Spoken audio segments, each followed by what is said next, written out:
कितना हो जाएगा? 5 भी हो सकता है और 6 भी हो सकता है, पर उसमें कुछ कंडीशन नहीं है क्या? लीस्ट डिस्टेंस में कितना हो जाएगा? +1 हो जाएगा, तो आंसर कितना है? 6। कंपाउंड माइक्रोस्कोप में the intermediate image is real, inverted and magnified. Inverted का मतलब, सॉरी, इंटरमीडिएट का समझ रहे हैं क्या? इंटरमीडिएट मतलब देखो, दो इमेज बनती है, एक फाइनल इमेज बनती है और एक इनिशियल इमेज। इनिशियल इमेज कौन सी होती है? जो ऑब्जेक्टिव बनाता है। दो बनाए थे ना, एक ऑब्जेक्टिव और फिर उससे पीछे आईपीस। जो ऑब्जेक्टिव बनाता है वो इंटरमीडिएट और जो आईपीस बनाएगा वो फाइनल। रिकॉर्डिंग रहेगी, ठीक है? नहीं, स्टार्ट करते हैं। ओके, अभी जरा इसको वापस से एक बार रिकैप करा लो।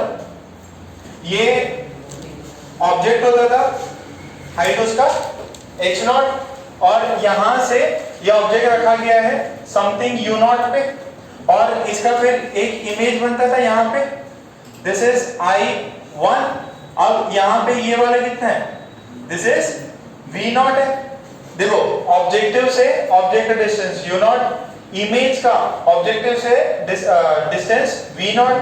अब ये इमेज किसके लिए ऑब्जेक्ट की तरह काम करेगा? आईपीस के लिए। आईपीस क्या होता है? बड़ा होता है, बहुत ज्यादा बड़ा बना दिया ये, ठीक है? बट कंपैरिजन में कौन बड़ा होता है? आईपीस। ओके, अब ये क्या करेगा? इसका एक और इमेज बनाएगा।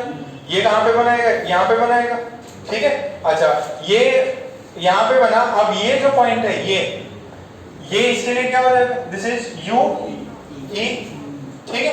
इतनी बात सबको क्लियर है? फिर अब यूई क्या हो सकता है? फोकल लेंथ भी हो, यूई फोकल लेंथ भी हो सकता है, और यूई क्या हो सकता है? U E can be focal length और U E can be less than focal length also, ठीक है? जब यूई फोकल लेंथ होगा तो ये जो I2 है, I2 ये कहां बनेगी? इंफिनिटी पे। जब यूई, जब ये इमेज इसके लिए, जिसके लिए ऑब्जेक्ट की तरह काम कर रहा है, जब ये इसके फोकल पॉइंट पे होगा तो इमेज कहां बनेगी? इंफिनिटी, ठीक है? अच्छा, अगर ये यूई कोई ऐसी डिस्टेंस है जहां पे इमेज जो बन रहा है वो कहां पे बन रहा है? कैपिटल D पे बन सकता है। तो इसके मैग्निफिकेशन का सिंपल सा फॉर्मूला था, क्या था? Magnification, transverse magnification of objective कितना होता है? ये V0 by U0, ठीक है? अच्छा, उसका कितना आया था?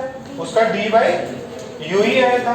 अब ये दो चीजें हो सकती, एक बार मैग्निफिकेशन हो सकता है V0 U0 D upon FE, D by FE, और दूसरा क्या हो सकता है magnification? V0 U0 1 plus D by FE, ठीक है क्या? तो ये कब होगा? जब इमेज कहां पे बने?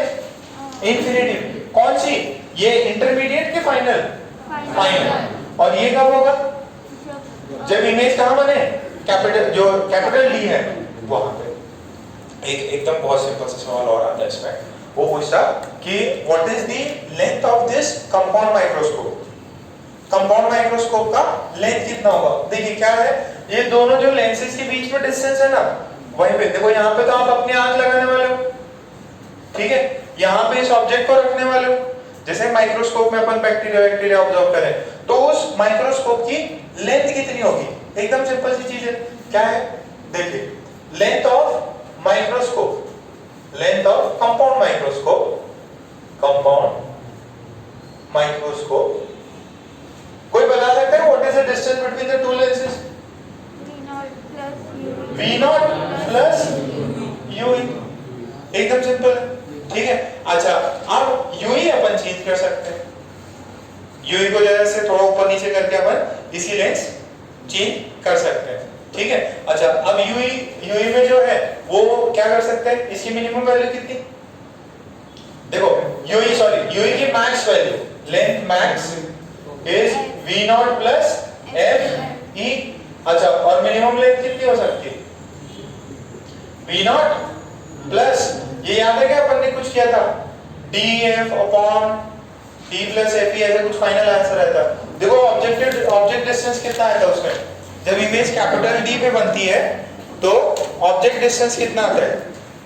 जब इमेज कैपिटल D पे बनती है तो ऑब्जेक्ट डिस्टेंस कितना आता है? ऑब्जेक्ट डिस्टेंस आया था ना, ये देखो यहाँ पे u कुछ आया होगा, u कितना आया था, df, u कितना था, df अपॉन d प्लस, ठीक है। मैक्सिमम लेंथ कितनी होनी चाहिए, v not plus F E. What is F E, focal length of the eyepiece. बोला लेंथ ऑफ माइक्रोस्कोप कितनी होगी, बस दोनों का फोकल लेंथ कर दो। अच्छा ये मूवीज में देखा होगा, जैसे मिलिट्री सब स्नाइपर होते हैं ना, तो जैसे एकदम बिल्डिंग के ऊपर चढ़ जाएगा, फिर एम करेगा, उसके अंदर भी वो क्या करेगा, कुछ कंपाउंड कुछ अच्छा यूज करेगा माइक्रोस्कोप, ठीक है, जिससे क्या हो, उसको एकदम डिटेल में इंफॉर्मेशन पता चले कि भाई यार किसको टारगेट करना है, ठीक है। तो वहां पे भी क्या है, वो आपका मैग्निफिकेशन क्या कर सकता है, बहुत टाइम बढ़ा सकता है। अब उसके अंदर क्या है ना बेटा, बहुत दूर की चीज देखनी है। ये माइक्रोस्कोप है या जो सिंपल माइक्रोस्कोप है और ये कंपाउंड माइक्रोस्कोप है, इनमें आप क्या करोगे, ये पास में ही रखते हो, ऑब्जेक्टिव जो रहता है ना उसको ऑब्जेक्टिव के पास में ऑब्जेक्ट रखते हैं। अब बैक्टीरिया को देखना है तो बैक्टीरिया को नीचे डालना पड़ेगा ना, ऐसे थोड़ी बैक्टीरिया दीवार पर चिपका दोगे और यहाँ से देखोगे, ठीक है। तो जब दूर की चीजें देखनी हो, ये दोनों सिंपल और कंपाउंड क्या करते हैं, जैसे आपको मैग्नीफाइंग ग्लास भी है तो एकदम पास में जाके देखोगे ना हथेली, तो ये सब ऑब्जेक्टिव के पास में ऑब्जेक्ट रहना चाहिए, ठीक है। और दूर की चीजें देखनी है तो वहां पे क्या आएगा, टेलीस्कोप आएगा, ठीक है। तो वो जो अपन देखो, इसमें भी क्या है ना, आप जो पढ़ रहे हो वो तो एकदम सिंपलेस्ट चीजें पढ़ रहे हो। सिंपलेस्ट मतलब ऐसा नहीं है कि उसके अंदर ये लेंस ही होते हैं, बहुत सारी और भी सेटिंग करनी पड़ती, ऐसा ना ये अपना वेव भूल जाए, मतलब इनको इंटैक्ट भी करना पड़ेगा, कुछ पर्टिकुलर स्ट्रक्चर भी बनाना पड़ेगा ताकि ये डैमेज भी ना हो, ठीक है। और भी बहुत सारे इनको मूव कराने के लिए अलग अलग डिफरेंट चीजें यूज करते हैं। तो जो एक्चुअल लेंसेज होते हैं, एक्चुअल माइक्रोस्कोप होते हैं, उनमें तो बहुत सारी चीजें यूज करते हैं, ठीक है। उनमें लाइट भी, आप इंटेंसिटी भी बढ़ाते हैं कि भाई यार थोड़ा ब्राइट दिखने लग जाए, और कईयों में और भी इलेक्ट्रॉनिक चीजें भी लगी रहती हैं, और कईयों में मिरर भी यूज करते हैं कि मिरर से अपने को, मान लीजिए ये इमेज कैसे दिख रही है अभी, इन्वर्टेड। अब मुझे इन्वर्टेड का ऑब्जेक्ट ऐसा है, मान लो मैं कोई चीज देखना चाह रहा हूँ, हाथ देखना चाह रहा, ठीक है, और वो मेरे को ऐसे दिखाई दे रहा, तो उस समय अपन क्या करते हैं, मिरर भी लगाते हैं जो एक्चुअल मैन्युफैक्चरिंग में है ना, ताकि इसको क्या कर दो आप, इरेक्ट भी कर दो, ठीक है। जो वास्तविकता में चीजें होती है वो बहुत ज्यादा कॉम्प्लिकेटेड होती है, ठीक है। अपन तो बस बेसिक प्रिंसिपल समझने का ट्राई कर रहे हैं, ठीक है, क्या इतना क्लियर है। तो एचसीवी में टेलीस्कोप ज्यादा दे रखा है, 2-3 टेलीस्कोप दे रखे हैं उन्होंने, अपने सिलेबस में एक सिंपल टेलीस्कोप है, ठीक है। आपको अगर अच्छा लगे आप रीडिंग कर सकते हो, उसके अंदर गैलीलियो वाला टेलीस्कोप भी डिस्कस किया है, ठीक है। और गैलीलियो ने कब बनाया था, और वो सब किसके लिए यूज करते हैं, चांद सितारे देखने के लिए, ठीक है। कोई उसमें गया है क्या, साइंस सेंटर पे, जो बाहर की कोई चीजें दिखी हो, देखा है कि कुछ स्कूल में हुआ था, हाँ मुंबई में नेहरू साइंस प्लानिटोरियम ऐसा कुछ करके, हाँ। तो उसमें आप कभी मौका मिले तो वो लोग चीजें दिखाते हुए हैं। आईआईटीज में जो है क्लब्स होते हैं, तो उनके अंदर पूरा बड़े बड़े टेलीस्कोप, मतलब लाखों रुपए के टेलीस्कोप लाके वहीं पे रख देते हैं स्टूडेंट्स के लोग, कि भाई अब कुछ जैसे ना फुल मून है या कुछ और है, तो आप पूरा एकदम चीजें देख सकते हो बहुत बढ़िया से। तो उसमें अभी थोड़ी देर बाद में उसको डिस्कस कर लेंगे, है ना। ये सबको क्लियर है, ये लिख लो। ले फिर एक सवाल देता आपको,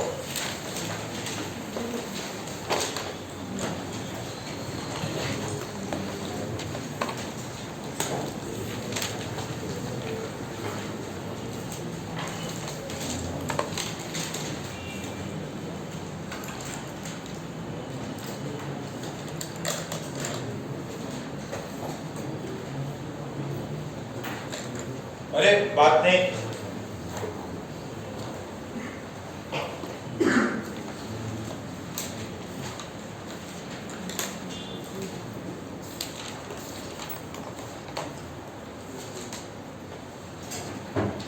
कार्तिक आ गए क्या, इधर कितने दिन बाहर रहे, 10 दिन, क्या कर रहे थे,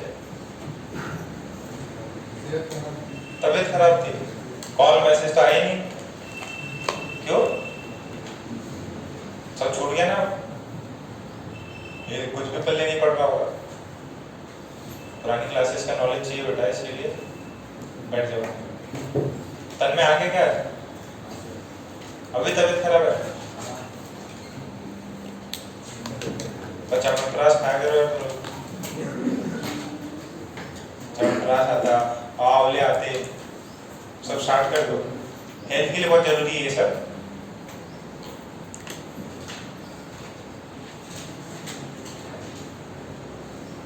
V0 प्लस DF अपॉन, ये मैक्सिमम पूछता, जनरली मैक्सिमम लेंथ कितना होगा?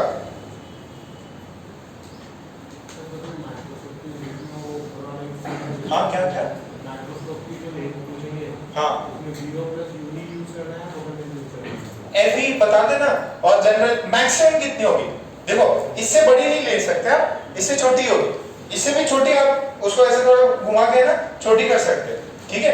बट ये भी बहुत ज्यादा छोटी नहीं होगी। जैसे मान लीजिए फोकल लेंथ आपका 10 है, तो इसको आप ज्यादा से 12 कर दोगे, ठीक है? सॉरी 8 कर दो, 8 कर दोगे, 7 कर दोगे, बहुत ज्यादा नहीं होगा। मैक्सिमम कितना लेंथ होना चाहिए, ठीक है? अभी एक टेलीस्कोप में तो फिर भी रहता है, okay. So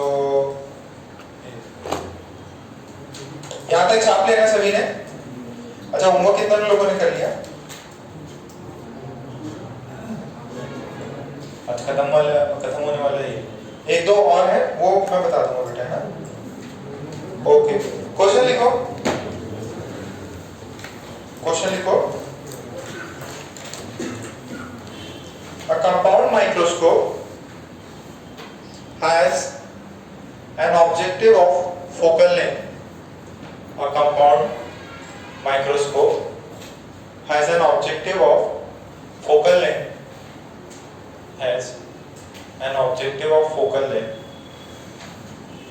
1 centimeter. Has an objective of focal length 1 centimeter and an eyepiece of focal length and an eyepiece of focal length 2.5 centimeter. An object, full stop लगा के, an object is to be placed, an object is to be placed, an object is to be placed at a distance of 1.2 centimeter. An object is to be placed at a distance of 1.2 centimeter away from the objective, for normal adjustment, or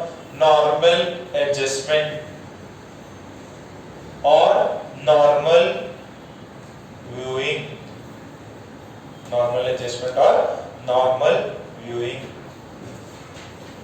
Find the angular magnification. Find the angular magnification. Find the angular magnification. Assume capital D to be 25 centimeter.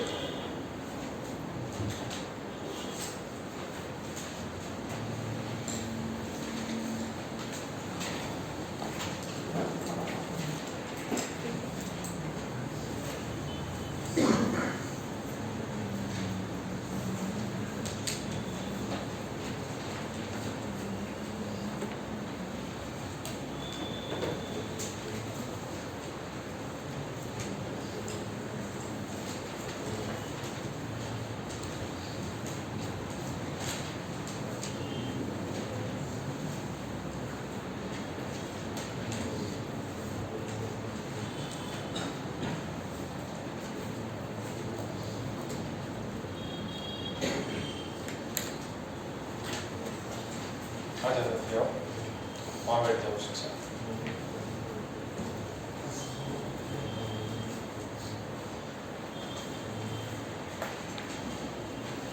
दिव्यांग किधर है? अच्छा, चौधरी के साथ नहीं बैठे हैं।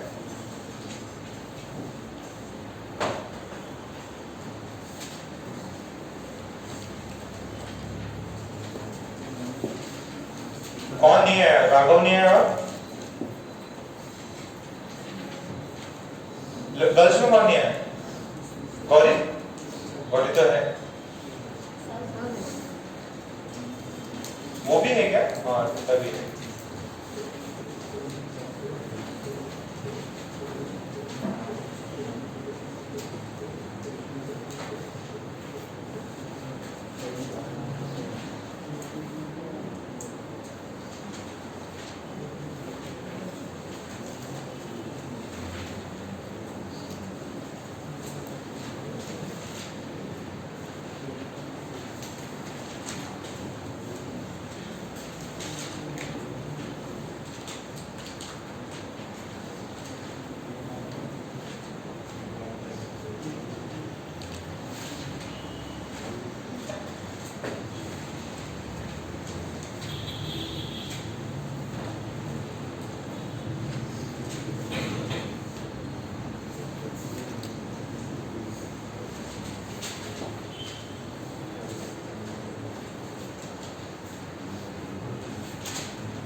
देखिए ऑब्जेक्ट किधर रखा हुआ है? 1.2 सेंटीमीटर पे, और ऑब्जेक्टिव का फोकल लेंथ कितना है? ऑब्जेक्टिव का 1 centimetre, focal length of objective 1 centimetre. पहले ही सबसे पहले ऑब्जेक्टिव का फोकल लेंथ बताया था ना 1 सेंटीमीटर। तो इमेज कहां बनेगी? V नॉट निकाल लो, U नॉट दिया है, V नॉट निकालो, कितना है? 6 आ गया। अच्छा V नॉट आ गया, U नॉट आ गया। अच्छा और दूसरा क्या दे रखा है? इसका फोकल लेंथ, इसका कितना दे रखा है?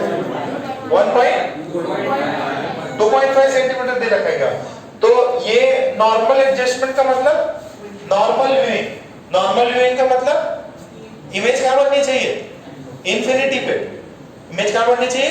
इंफिनिटी पे। तो ये जो फाइनल इमेज बननी चाहिए इंफिनिटी पे, तो ये वाली इमेज कहां बनी है? इसके फोकल लेंथ। तो ये कितना है? F। आंसर आया क्या? कितना है? 50 आ गया। आंसर कितना है? 50।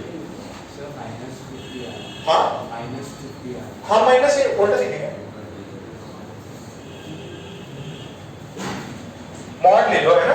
कितना? अब ये देखो, पहले अपने को मैक्सिमम सिंपल में जा सकता था कितना? सिर्फ और सिर्फ 4, 5, 6 तक जा सकता था। अब यहाँ पे बहुत बड़ी मैग्निफिकेशन आ रही है, तो कंपाउंड माइक्रोस्कोप में आपको 50 टाइम्स ज्यादा बड़ा दिख रहा है। तो इस वजह से आप बैक्टीरिया ये सब चीजें देख सकते हैं। अच्छा अब यहाँ पे फॉर्मूला लगा दो, U नॉट इज 1.2 और F नॉट इज 1 सेंटीमीटर। तो 1/V minus 1/U is 1/F। 1/V कितना है? 1/1 plus minus 1.2, this is minus 1.2 plus 1 upon minus 1.2, this is minus 0.2, 1 point minus minus कर दिया। V कितना है? Plus 6 centimetre. तो प्लस 6 सेंटीमीटर ये आ गया। ये था 1.2 सेंटीमीटर। ओके, फिर UE कितना बराबर होगा? FE के बराबर। वो कितना है? 2.5 सेंटीमीटर। रीजन क्या लिखेंगे इसका? नॉर्मल व्यूइंग या नॉर्मल एडजस्टमेंट। नॉर्मल एडजस्टमेंट लिखा था क्या पॉइंट है एक ऐसा? नॉर्मल एडजस्टमेंट का मतलब इमेज कहां बन रही होगी? इंफिनिटी पे, यानी आईज कैसी होगी? रिलैक्स्ड होगी। तो मैग्निफिकेशन का फार्मूला क्या होता है? कितना होता है?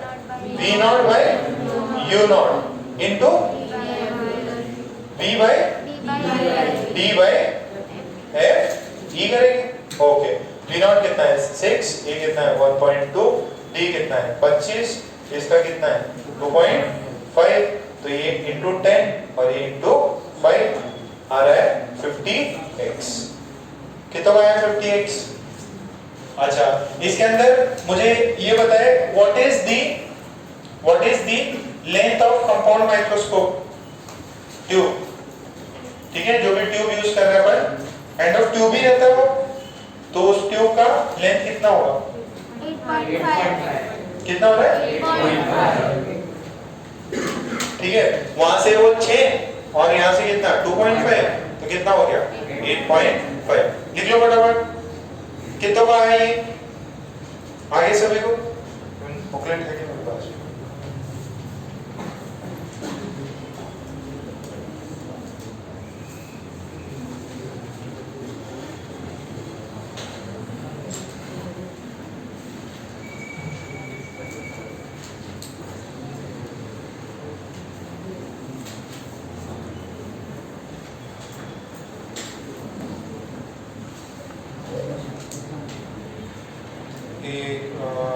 इसमें ये 50 के नंबर का देखो, ऑप्टिकल इंस्ट्रूमेंट्स में 50 नंबर का सवाल कर ही लोगे। बहुत बहुत स्कोरिंग चैप्टर है, बहुत इजी चैप्टर है। एक्सरसाइज 1 9.41 पेज नंबर पे क्वेश्चन नंबर 50 देख लो, इतना इजी सा सवाल है।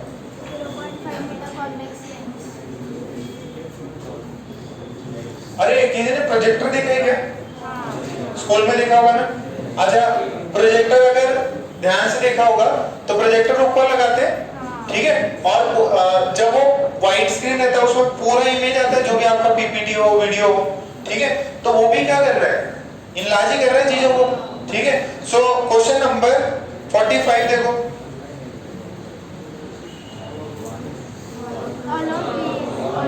माइक्रोस्कोप है, telescope, telescope that is again ना कन्वर्जिंग लेंस यूज कर रहे हो उसमें, तो आंसर क्या होगा? अच्छा, ये सारे क्वेश्चन आप जब देखोगे तो ये कैसे है, सॉल्विंग वाले कम है और थ्योरेटिकल चीजें ज्यादा है। तो ये वाला सेक्शन जो है थ्योरेटिकल है, बोर्ड में भी आ सकता है, छोटे मोटे एग्जाम में पूछ लेगा ये।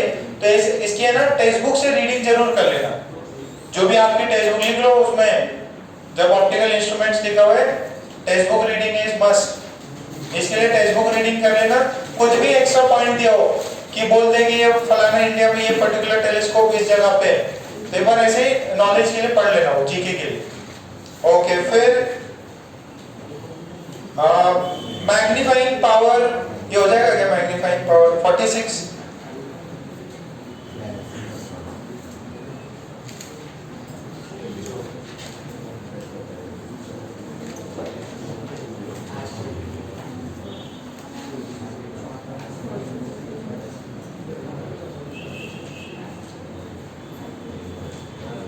नहीं, ये तो गलत है।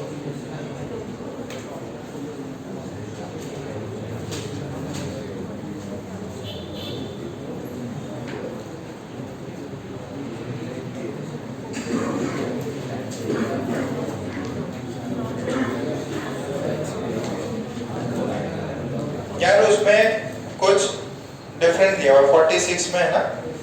सिंपल माइक्रोस्कोप का क्या था, जो ऑब्जेक्टिव होता है उसका फोकल लेंथ कम होता है, आईपीस का फोकल लेंथ क्या होता है, ज्यादा होता है, ठीक है, लॉन्गर फोकल लेंथ होना चाहिए। अच्छा 47 देखो, 46 गड़बड़ दिया हुआ उसमें, 47 देखो, the focal length of objective of a microscope is less than D, तो बी इसमें ये यही हो रहा है ना, ठीक है। ये है क्या, ये पहले वाला सिंपल माइक्रोस्कोप ही है, बट अपन ने क्या किया, एक और लेंस लगा दिया और इसको क्या बना दिया, दो यूज किया तो कंपाउंड हो गया, तो है सिंपल ही। अब इसका मैग्निफिकेशन जो भी आया उसको और मैग्नीफाई कर दो सेकंड वाले से, तो बन गया कंपाउंड। मैंने स्टेप लिखा था, it's a 2 step magnification process. तो थोड़ा सा केयरफुल रहना इसमें। रिजॉल्विंग पावर, जहां कहीं पे भी देखो आप, रिजॉल्विंग पावर आपको समझ में आएगा जब आप वेव ऑप्टिक्स कर लोगे, ठीक है। मैंने उनको वेव ऑप्टिक्स पढ़ाया, फिर जाके ये चीज कंप्लीट हुई है ना। वेव ऑप्टिक्स में मैं आपको रिजॉल्विंग पावर बताऊंगा, उसमें डिफ्रैक्शन और ये सब अलग अलग फिनोमेना है। तो रिजॉल्विंग पावर हाल फिलहाल में आप छोड़ सकते हो, ओके। फिर क्या क्या 46 वाले का ए दिया हुआ है क्या? नहीं, ए आया D/F। हाँ, द मैग्नीफाइंग पावर ऑफ नहीं, magnifying power of symbol can be increase if an eyepiece of focal length is decreased because 47 46 नहीं is used. आईपीस का फोकल लेंथ क्या है? Sir magnifying power d by f होती ना, तो हाँ हाँ focal length d अच्छा by f मैग्नीफाइंग पावर इसका फोकल लेंथ ऑब्जेक्टिव से तो होता है क्या बड़ा, ठीक है। अच्छा मैग्नीफाइंग पावर जो है वो क्या है d अपॉन एफ ही। हाँ अगर इसको अपन छोटा करेंगे, ये देखो डिनोमिनेटर को छोटा करें तो मैग्निफिकेशन बढ़ा सकते हैं, ठीक है। अगर उस सेंस में पूछा है कि उसकी फोकल लेंथ को अपने को क्या करना चाहिए कम, बट ये इससे कम नहीं हो सकती, ठीक है, इससे कम नहीं रखना है। क्लियर है ना? ओके फिर अब नेक्स्ट हेडिंग डाल लो टेलीस्कोप। नेक्स्ट हेडिंग डाल लो टेलीस्कोप। मैं उसका एक बार कंस्ट्रक्शन कर देता हूं, फिर जो भी 2-3 पॉइंट्स रहेंगे उसमें लिख लेंगे।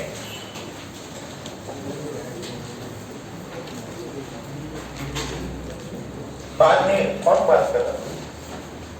आज तो दिव्या भी उधर बैठा हुआ है। चौधरी यश भी आएगा। यश इस हफ्ते तो तुम बहुत रेगुलर रहे, 4 दिन हो गए बिना छुट्टी के आ रहे हैं।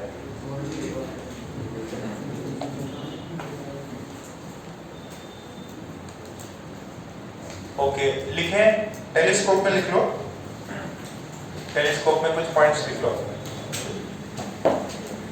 सिंपल लिखो, simple and compound microscope, simple and compound microscope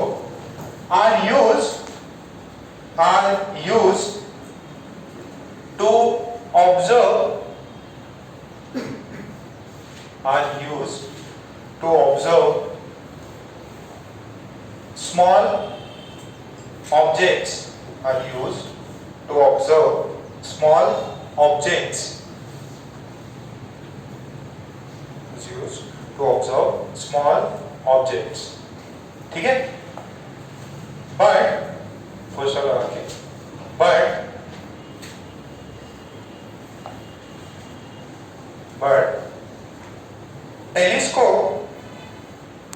but telescope is used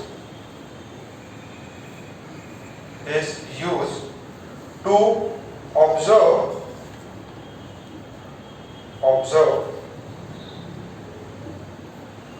large objects which are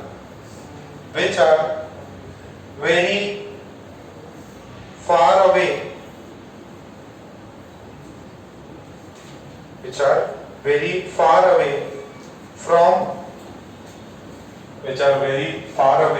from the telescope,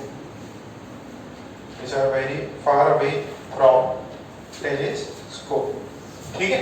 अच्छा ये देखिए अब इसके अंदर कुछ जैसे किसको देखने के लिए काम आएगा टेलीस्कोप? प्लैनेट, जो भी प्लैनेट्स हैं, ठीक है, मून है, जो बहुत बड़े हैं बट अपने से क्या उनकी डिस्टेंस क्या है, बहुत ज्यादा दूर है। तो ये देखिए आपका ऑब्जेक्ट कितना है PQ, और ये ऑब्जेक्ट पास है कि बहुत दूर है? दूर रहेगा। इसको क्या बोलेंगे? ऑब्जेक्ट के पास में रहने वाले को ऑब्जेक्टिव। यहाँ पे अपन आग लगा के देखेंगे तो इसको क्या बोलेंगे? आई पीस। इसको वो बोल दिया, इसको ये बोल दिया। मान लीजिए ये ऑब्जेक्ट है, ठीक है, तो ये कुछ एंगल अल्फा बना रहा होगा, कुछ एंगल अल्फा बना रहा होगा, ओके, इसको बोला अपन ने ओ बोल दिया, ठीक, ओके। अब यही same angle alpha dash, same angle alpha and alpha dash का सेम, ये क्या कहां बना? ये बना यहाँ पे P डैश Q डैश, और ये डिस्टेंस कितना उसका OP डैश। तो देखिए alpha dash is same as alpha, और ये वैल्यू कितनी है? tan alpha. tan अल्फा कब लिख सकते हैं? when alpha is very small, when alpha is small then alpha dash alpha can be written as tan alpha, ठीक है। और tan अल्फा की वैल्यू क्या है? P dash Q dash upon OP dash, ठीक है। फिर ये देखो यहां से अब ये इमेज जो है किसके लिए काम करेगी? ऑब्जेक्ट के लिए, आई पीस। और मान लीजिए इसका इमेज ये सेकंड बना रहा है यहाँ पे, ठीक है, तो this is P double dash and this is Q double dash. अच्छा अब ये जहां पे भी होगा इसकी कुछ डिस्टेंस होगी, ठीक है। तो tan बीटा कितना हो जाएगा, tan beta is that is beta, this is p dash q dash upon p dash e। Okay, तो टेलीस्कोप में मैग्निफिकेशन कैसे डिफाइन किया जाता है? Magnification is defined as beta upon alpha. ये कौन सी चीज है? टेलीस्कोप। तो उसके अंदर अपन इसको एक फार्मूले पॉइंट में भी लिख सकते हैं, that is the angle subtended by the eyepiece upon the angle subtended by the objective, ठीक है। तो ये रेशियोज अपने को लेना है। अच्छा, इसका बीटा का कितना हो जाएगा? p dash p dash q dash p dash e। Alpha कितना हो जाएगा? p डैश q डैश ये कितना है? अरे this is o p dash. ये कट गया क्या? क्या आंसर आया? OP dash by P dash E. What is OP dash? This is the image position from the objective. This is image position from the objective. And what is P dash E? This is U for the eyepiece. This is U for the eyepiece. ये मेरा magnification हुआ। अच्छा बच्चों, एकदम common sense बताओ मुझे। अब बहुत दूर वाली चीज मैंने बताया था ना, कोई चीज इंफिनिटी पे होती है, इसका मतलब ये नहीं बहुत ज्यादा दूर हो, इसका मतलब इंफिनिटी पे नहीं हो, इसका मतलब होता है बहुत ज्यादा दूर। आपके जो लेंस है उससे, जो उसका लेंस का डायमेंशन होगा, फोकल लेंथ होगा, उससे बहुत ज्यादा दूर। तो आपको टेलीस्कोप से देखना है स्टार्स है, ठीक है, या जो भी प्लैनेट्स देखने हैं, एस्ट्रॉइड्स देखने हैं, तो वो बहुत पास है कि बहुत ज्यादा दूर है? बहुत ज्यादा दूर है। तो इसके लिए तो क्या फील होगा? वो कहां से आ रही है? इंफिनिटी से। अच्छा, इससे इंफिनिटी से इससे कोई चीज आ रही है, ये इमेज कहां बनेगा उसका? फोकल पॉइंट पे। तो क्या मैं बोल सकता हूं v0 एक सेकंड,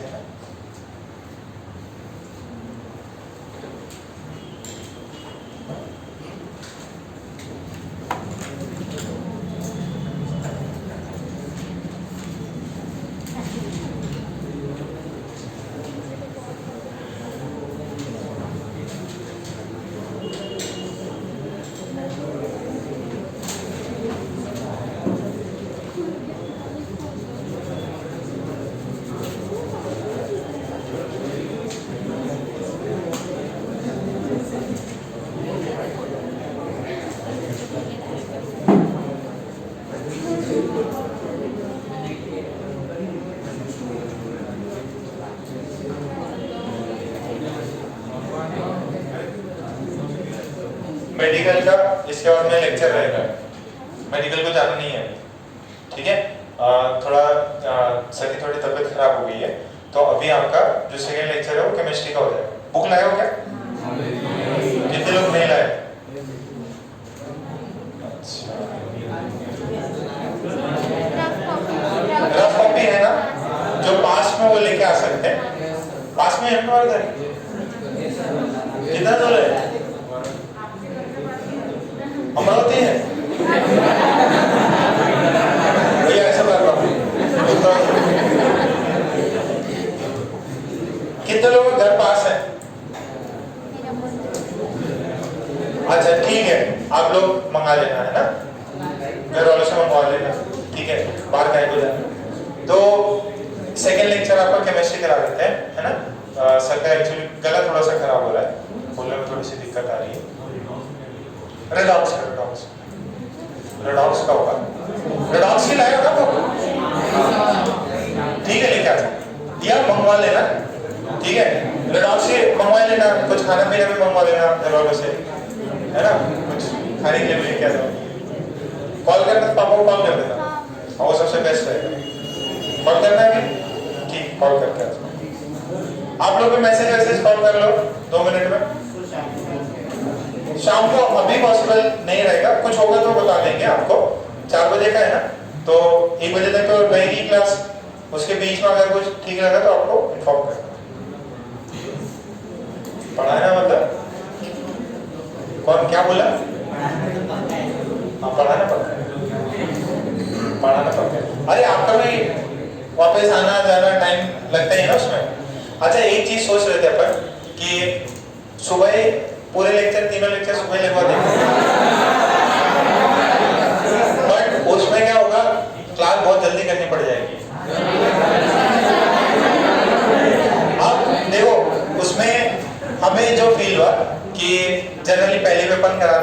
मान लो कि 3 लेक्चर हो गए दिन में, मतलब कंटिन्यूअस बैक टू बैक, तो 6 घंटे की टीचिंग और चलो आखिरी लेक्चर में नींद आ रही हो,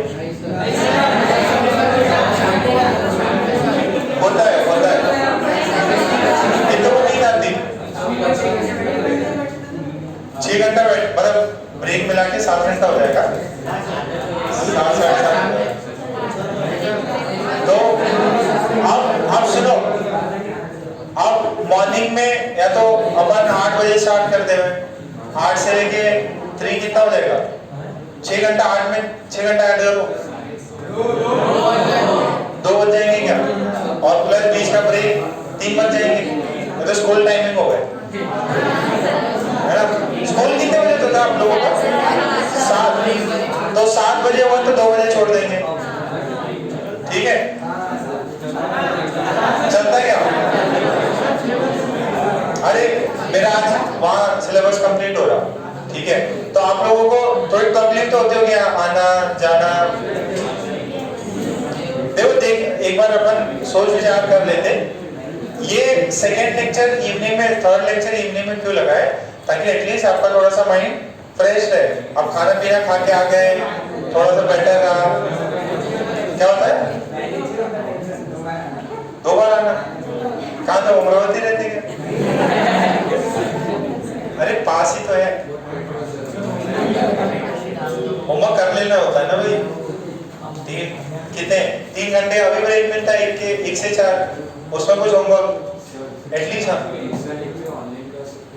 नहीं ऑनलाइन थोड़े रहते, पागल हो गए, जब फैसिलिटी नहीं थी तब अपन लगा रहे थे।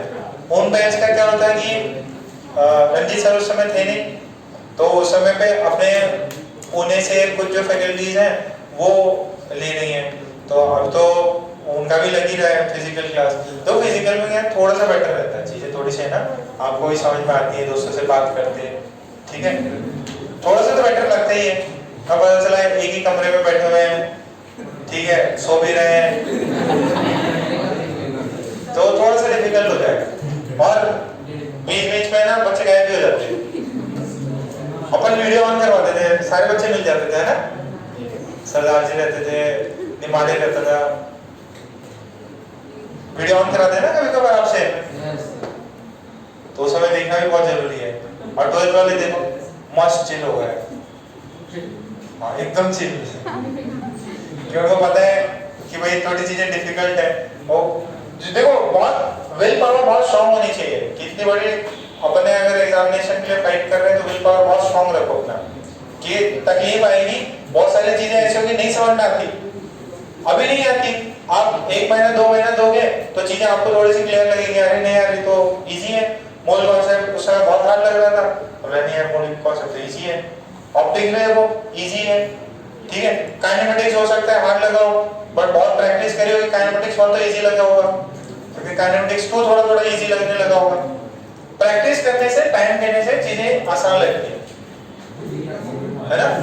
या यहाँ तक सुनो V0 UE, हमने ये बताया कि ये जो है this is object distance of the objective and this is the image distance from the objective, तो ये इमेज डिस्टेंस एक्चुअल में when PQ is at large distance, जब PQ बहुत large distance पे है तो मैं क्या बोल सकता हूँ V0 is equals to F0, ठीक है, ओके, तो मेरा मैग्निफिकेशन क्या हो जाएगा F0 by UE, ये चीज क्लियर है।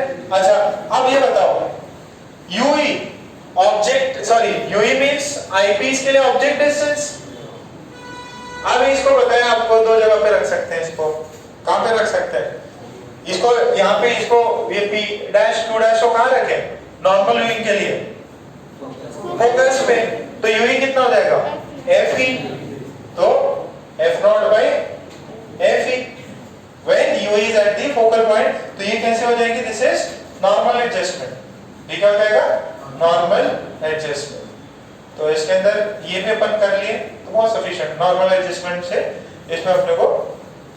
अच्छा अब ये यहाँ पे टेलीस्कोप में बस ये ले लेते हैं कि भाई आप आराम से रिलैक्स होके चीजें देख रहे हो, क्या वैल्यू आएगी F not by F E.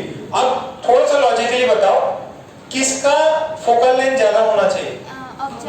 Objective का, तभी तो ये 1 से ग्रेटर आएगा। एकदम एकदम एकदम एकदम क्लियर है, एकदम बेसिक चीजें हैं कि यार वो सबसे बड़ा दिया हुआ है, क्यों दिया हुआ है? अच्छा एक चीज और देते हैं कि इसका डायमीटर बहुत बड़ा होना चाहिए। ये जो है ना इसकी साइज, जो है साइज अपर्चर फोकल लेंथ तो होगा ही, ये जो इसका साइज इतना है, इसका साइज इतना सा है, इसका साइज बड़ा है, इसकी वजह से होना चाहिए कि उसके अंदर लाइट रेज ज्यादा आनी चाहिए। क्यों? क्योंकि आप अगर मून को ऑब्जर्व कर रहे हैं तो जो मून से लाइट आनी चाहिए वो इतने छोटे होल में नहीं, इतने बड़े होल में आएंगे तो ज्यादा बेटर होगा, ज्यादा नंबर ऑफ लाइट्स आएंगी, तो आपकी जो इंटेंसिटी है वो बहुत ज्यादा बेटर होगी। अच्छा आप यहाँ पे जो फाइनल इमेज आ रही है बेटा, जब इसको क्या होगा उल्टी दिखाई देगी। कैसे दिखाई देगी? उल्टी। तो उसमें अपन मिरर यूज करके उनको क्या कर सकते हैं, सीधी कर सकते हैं। अच्छा आपको पता है कि अगर एक मिरर पे चीजें रखी, सॉरी मिरर में सेंटर ऑफ कर्वेचर पे अगर ऑब्जेक्ट हो तो इमेज कहाँ बनता है? सेंटर ऑफ कर्वेचर पे। कैसे बन जाता? इन्वर्टेड बन सकता है, ठीक है। तो वो वाले केसेस भी अपन यहाँ पे इजीली देख सकते हैं। तो पहले यहाँ तक छाप लो आप। छापा क्या? नहीं छापा, फटाफट छापो। अच्छा यहाँ पे what would be the length of telescope? V naught plus UE। Very good. पहले ना यहाँ तक छाप लो आप, यहाँ तक छाप लो F naught by UE।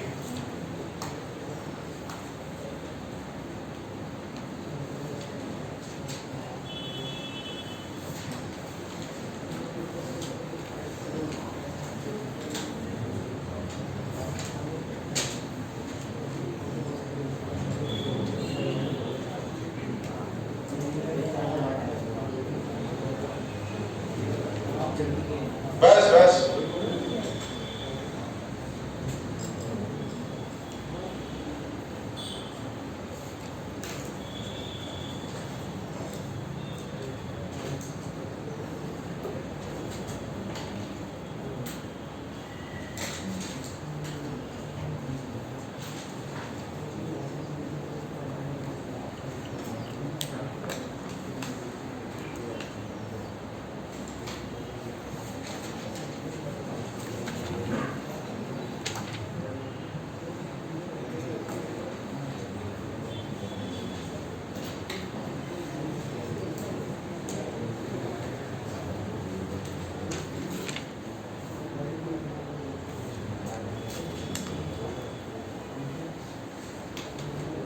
क्या हो गया? समझ लो। सॉल्व क्या बात है? कुछ ये हो गया? ओके, यहाँ तक लिखा आपने?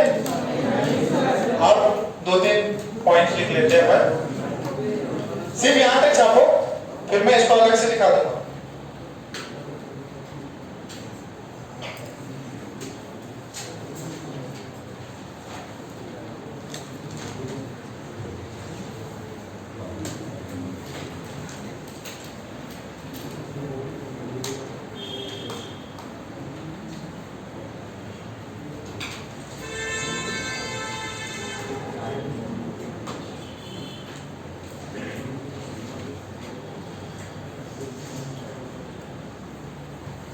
अच्छा ये बताओ, आपको जो मून है रात में दिखता तो है ना, सूरज भी दिखता है बहुत ज्यादा डिस्टेंस पे, बट अपने को अच्छा वो जो दिखेगा वो अपनी इमेज एक्चुअली कहाँ पे बनी है? फोकल पॉइंट पे बनी हुई है, जो अपना लेंस है रेटिना वहाँ पे बनी है, भले ही वो दूर है। ऐसा देखो, इसका ये मतलब नहीं अगर इन्फिनिटी पे कोई चीज हो तो उसकी इमेज नहीं बनेगी, उसकी इमेज बनेगी किस पे बनेगी? फोकल पॉइंट के अराउंड ही बनेगी, या मैं बोल सकता हूँ फोकल प्लेन में बनेगी। आपको सूरज सर्कुलर है, आपके आईज में जो इमेज बनती है वो भी सर्कुलर बनती है, बट मैग्निफिकेशन बहुत कम है, उसे बोलते हैं ना हाईली डिमिनिश्ड इमेज। इसका ये मतलब नहीं है कि इमेज गायब हो जाएगी, आपको इमेज दिखेगी, बट इमेज क्या होगी? सूरज का मतलब हजारों किलोमीटर का रेडियस है, बट आपको दिखेगा कितना? 1 सेंटीमीटर 2 सेंटीमीटर जितना दिख रहा है आंखों में। तो इमेज ऑब्जेक्ट अगर इंफिनिटी पे है तो भी इमेज बनेगी, भले ही वो फोकल पॉइंट पे बन रहे, but it would have some height, ठीक है। यहाँ पे जो P' Q' है ये भले बहुत बड़ा ऑब्जेक्ट हो, बहुत दूर हो, इसकी इमेज इसके फोकल पॉइंट, इसके फोकल प्लेन में बनेगी ही बनेगी, बट इसकी साइज बहुत छोटी होगी। अब ये बना, अब ये यूज कर लो आईपीस और इसे लार्ज इमेज बना लो। यहां तक लिख लिया क्या? तो उसमें नीचे लिख लो the objective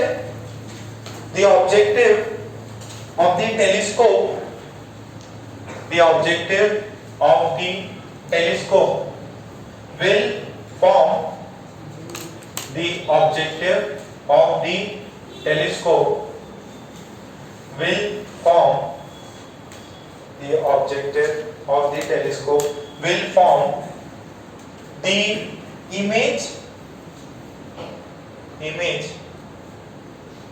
at the will form the image at the focal plane, will form the image at the focal plane of the lens। ठीक है, अच्छा अब ये फाइनल आया। अब इसके अंदर दो केस बनते हैं अपने। कौन सा केस? फर्स्ट है नॉर्मल एडजस्टमेंट या नॉर्मल व्यूइंग। अच्छा, इसमें नॉर्मल में आईज कैसे होती है? Eyes are relax. अच्छा, आईज अगर रिलैक्स है तो ये यूई कितना होना चाहिए? यूई की वैल्यू होनी चाहिए Fe। तो मैग्निफिकेशन कितना हुआ? F0 plus Fe। ओके, फिर दूसरा क्या होता है? दूसरा होता है स्ट्रेन, आईज आर स्ट्रेन और यहाँ eyes are strain. Image is formed at capital D। तो image due to eyepiece is at capital D। U e कितना होता है इसमें? DF upon D plus Fe। ठीक है, तो यहाँ से मैग्निफिकेशन कितना है? F0 अपॉन ये यूई की जगह पे क्या डाल देंगे अपन? DFE D plus F। Clear है? तो यहाँ से देखो कितना है? This is F0 by Fe। What is this? D से कर दो इसको, Fe by D। ये D1 है, इसके अंदर ले जाओ तो D by D 1 Fe by, तो पहले वाला तो है ही है, plus into 1 plus Fe by। ठीक है, इसको छाप लो। कौन सी वैल्यू ज्यादा बड़ी होगी? ये सेकंड वाली की फर्स्ट वाली? सेकंड वाली, क्योंकि ये प्लस है ना समथिंग, तो ऑब्वियस है सेकंड वाली। बट यहाँ पे आइस कैसी है? सेम।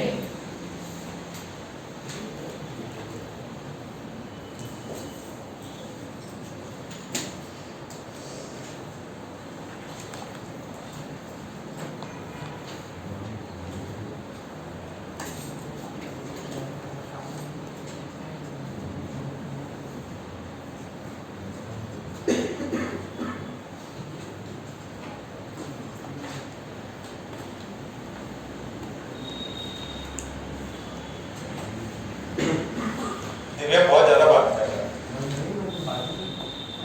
क्या? फिर और बात कर रहे या बड़बड़ा रहे? तो कुछ बोल रहे नहीं बोल रहे ना?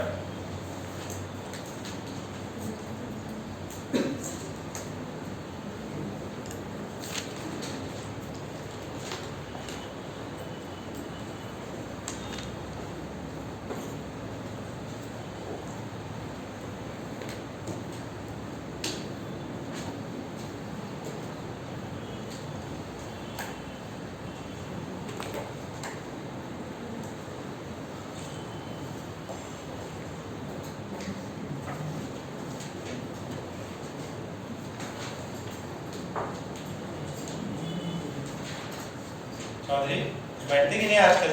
इधर दोपहर में बैठते रहे ना? सुबह बैठना नहीं, पढ़ाई करता है यूट्यूब देखता करता? खाना खाने के समय यूट्यूब? आज से खाना बंद।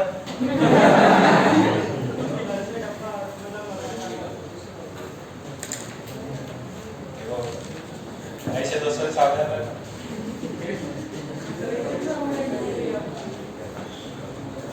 एक अपने यहाँ पे बच्चा था पहले, 8 स्टैंडर्ड का बच्चा था, ठीक है। तो उसका नाम था जायसवाल करके था, क्या नाम था, चिंटे थे, बहुत चिंटे से बच्चा था। और वो चौधरी की तरह थे, बोलो बोलो सर। सो वो सबकी कंप्लेंट करता था, सर टेस्ट में जब आप इधर हुए थे ना, उसने इसमें 5 वाले का आंसर डी बता दिया था। तुम्हारा नहीं, उसका बता रहा हूँ। पूरा एकदम जैसे ही लेक्चर खत्म होता था पहले आता था, सर इसने मेरे को ये बोला। वो जो है उसके साथ बहुत ज्यादा बातें करना सर कल मैं जब बाहर गया तभी लोग वहां पे कचौड़ी खा रहे थे सर। भयंकर कंप्लेंट कर रहा था, बच्चा ही 9th स्टैंडर्ड का था, वो सब 11th के, भयंकर कंप्लेंट करता था। बट मजे की बात क्या, टेस्ट होता था वो फर्स्ट करता था, टॉप करता था।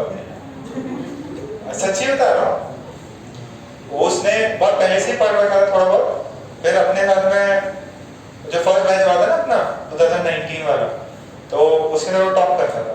तो ऐसे ही हम जो 11th वाले, उनकी ऐसी इज्जत खराब हो गई, एक हम 11th वाले और एक 8th स्टैंडर्ड वाला बच्चा टॉप कर रहा, तो वो और ज्यादा उससे खुन्नस करते थे जब दिवास को अपन नहीं बिठाते साथ में, ठीक है। अब वो बोले मेरे को नहीं बिठाओगे, वो पीट देते थे 2-3 को, मेरे को नहीं बिठाओगे। एक का शुभम वास्ता, उसे तो बहुत पकड़ के मारा उसने, बाद में पापा को बुलाना पड़ा, सॉरी बोला, कान पकड़वाए। तो बच्चा था 8th स्टैंडर्ड का। अब उस ऐसा था कि वो बहुत ज्यादा तेज था, जो टेस्ट वेस्ट अपन ने करवाए थे उससे आउट ऑफ स्कोर किया था। तो और उसकी बड़ी बहन भी साथ में पढ़ती थी, उसकी बड़ी बहन 9th स्टैंडर्ड में थी, और दोनों ने 11th 12th पहले ही कर लिया अपने यहाँ से। तो उसके बाद अब तो रिवीजन ही चल रहा होगा उसको, तो नहीं आपके टाइम नहीं, आपके भी एक साथ बाद देना उसको। अब पूरा सिलेबस हो चुका है उसका। और मैथ्स, पहले तो मैथ्स था, तो मैथ्स उसको थोड़ा सा कम जमा, बोले कि मैं इसमें जाऊंगा, एम्स दिल्ली में जाऊंगा। प्रिपरेशन भयंकर लेवल की है।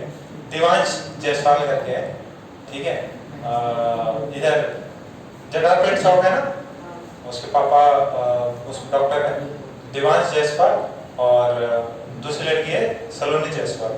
वो इस साल देगी, उसका हो तो बहुत पहले से हो चुका है, मतलब अपने से भी, अपने आप पे भी ज्वाइन करने से पहले भी उसके पापा उसको बहुत पढ़ा रहे थे, है ना। तो वो लड़का थोड़ा झगड़ालू था, वही बच्चा था, तो इतनी समझ नहीं थी। दीदी का टिफिन खा लेते थे, दीदी को टिफिन नहीं देना, मेरे को डांटते थे, इससे थोड़ा सा और वेट बढ़ गया उसका। अब तो बहुत लंबा हट्टा कट्टा हो गया, सही हो गया। अब 3 साल हो गए, 3 साल में हाइट बहुत बढ़ गई।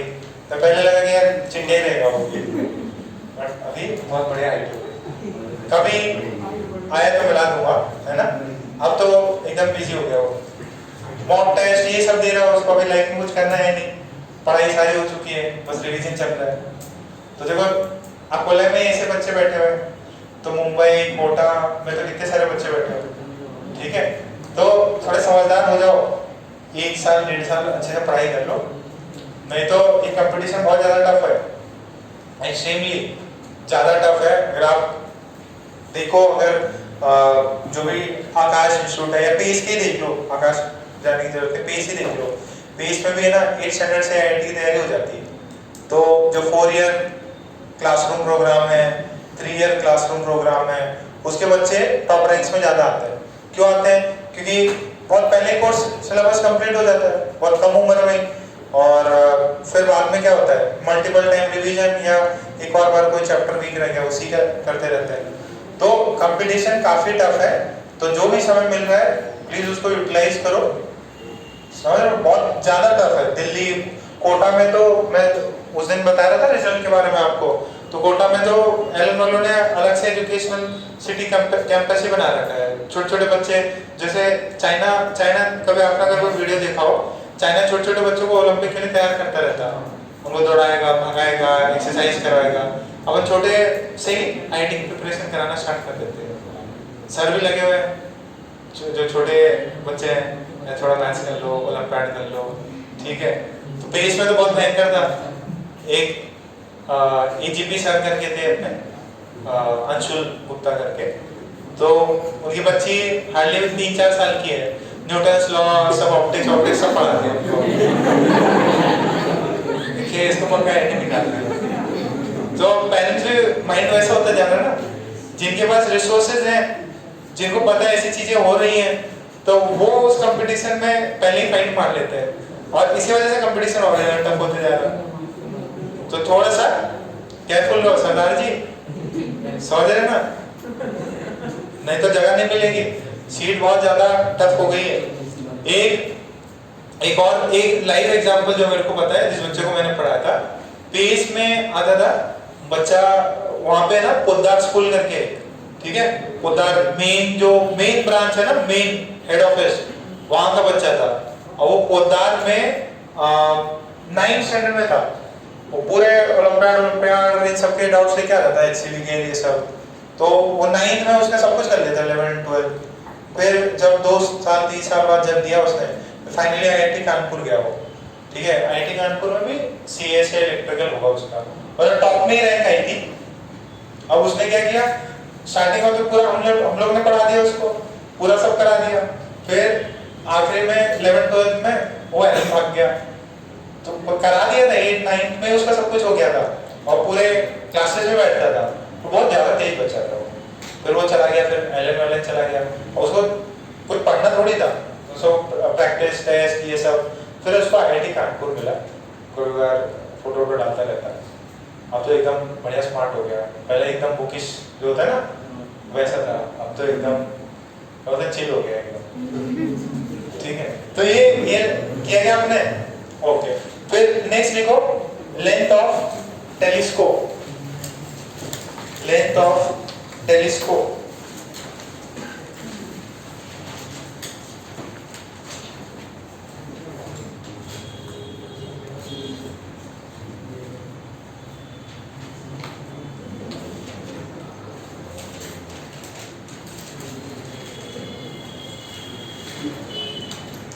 क्या होगी length of telescope? V0 plus UE, लिख लो, length of telescope is V0 plus UE।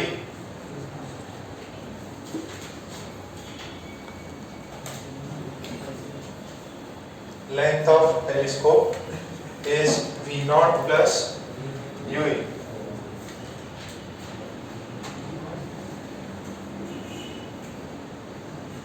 telescope is V0 plus क्या क्यों दिया था हुआ है? हमें क्या हो गया बेटा? पेन मांग रहे थे, तुम भी देवान वाले हरकतें कर रहे, वो भी ऐसे ही कि पेन चुरा लेना, रबड़ चुरा लेना। V0 plus UE। अच्छा, अब मैक्स लेंथ कितनी हो जाएगी? V0 कितना हो जाएगा? F O, और ये कितना हो जाएगा? FE, और एलिमेंट कितना हो जाएगा? F0 ही रहेगा ये तो जो भी इमेज बनेगी उसके फोकल प्लेन में बनेगी। ये कितना हो सकता है? D into FE upon D plus, clear? अच्छा,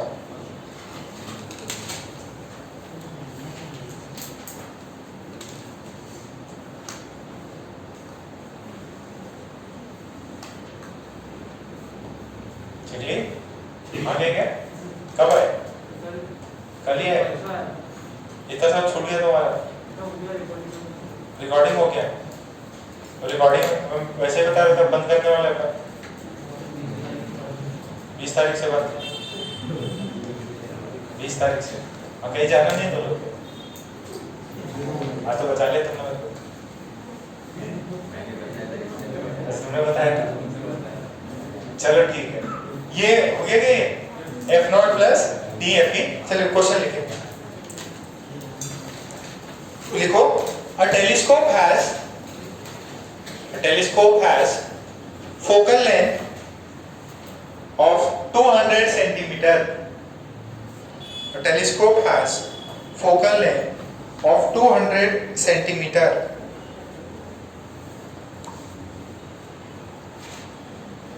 And and an eyepiece of focal length and an eyepiece of focal length 4 centimeter.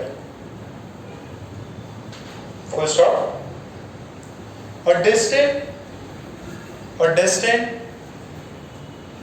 object is seen.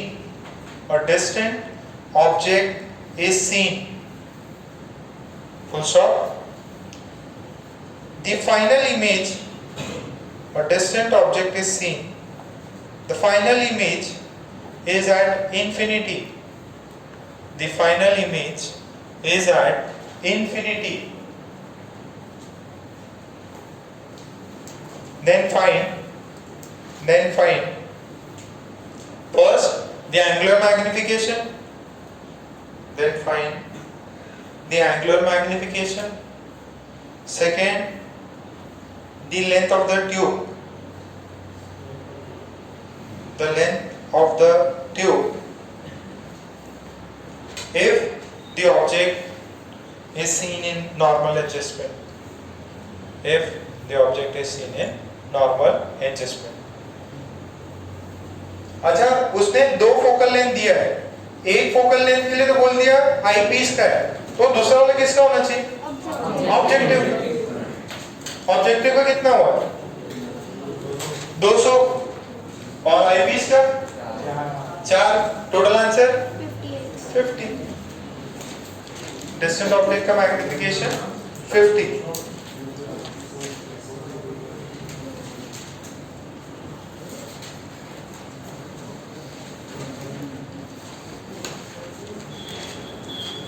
अरे इसमें ये बताओ, इमेज उल्टी दिखाई देती कि सीधी? उल्टी दिखाई देती, इन्वर्टेड दिखाई देती। देखो ना इमेज कैसा है, इन्वर्टेड दिखाई देगा। तो जो आपको इमेज दिखा दैट इज इन्वर्टेड। सही है क्या? गड़बड़ तो नहीं है? हाँ यार, गड़बड़ रहती है। चलो नाम ले लिए तो ले ही अब क्या? पी डैश, हाँ पी डैश नीचे आना चाहिए। फिर मैंने नाम भी वैसे लिखा दिया शायद। चलो ठीक है, फाइनल इमेज इन्वर्टेड रहता है। नाम अब जैसे भी कराए, ये ऐसा है तो ये वाला ऐसा, उधर नाम मैंने ऐसे लिखा है कि सारा ऐसे ही करा दिया। ठीक है, इमेज कैसे आ रही है? इन्वर्टेड आ रही है। ठीक है, पहला आंसर कितना है? 50। लेंथ ऑफ द ट्यूब कितना है? 104 सेंटीमीटर। मैग्नीफिकेशन नहीं है ये भगवान, क्या है मैग्नीफिकेशन फॉर्मूला? क्या है? F0 by FE। ये कितना है? 200। ये कितना है? 4।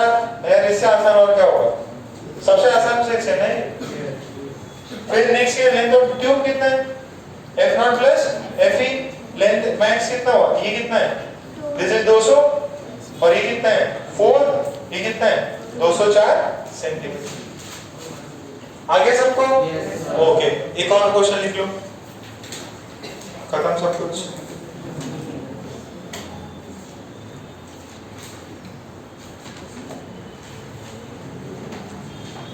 उसमें लिखे a planet is observed from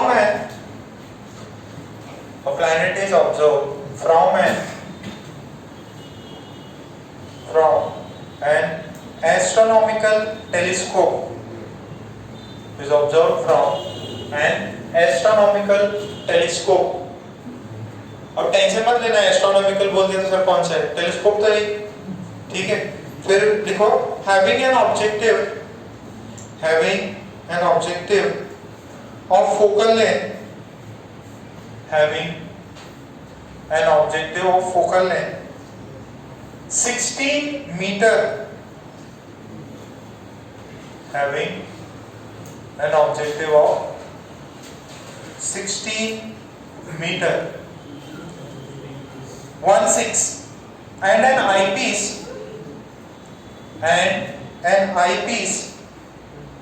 of focal length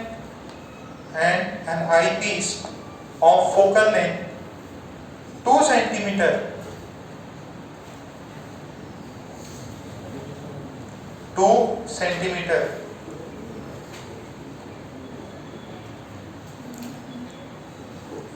तो आपको चार ऑप्शन दिए, चार ऑप्शन लिख लीजिए, ये एग्जाम का क्वेश्चन है। देखिए फोकल लेंथ ऑफ ऑब्जेक्टिव है 16 metre, focal length of eyepiece है 2 सेंट।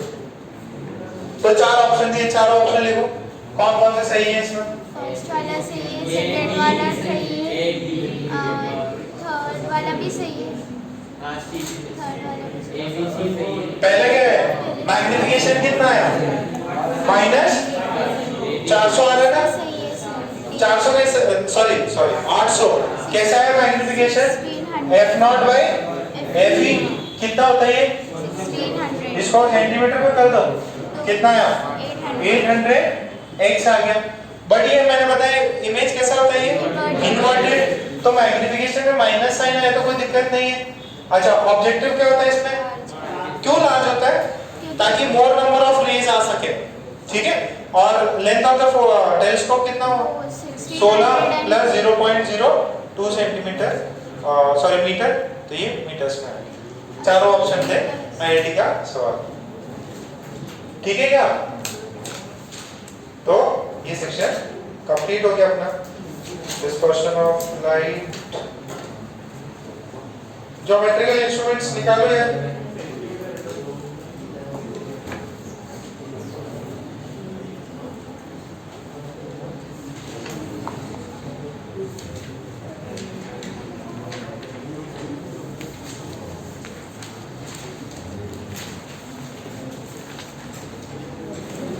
इसमें तो कुछ एक्स्ट्रा सवाल नहीं है।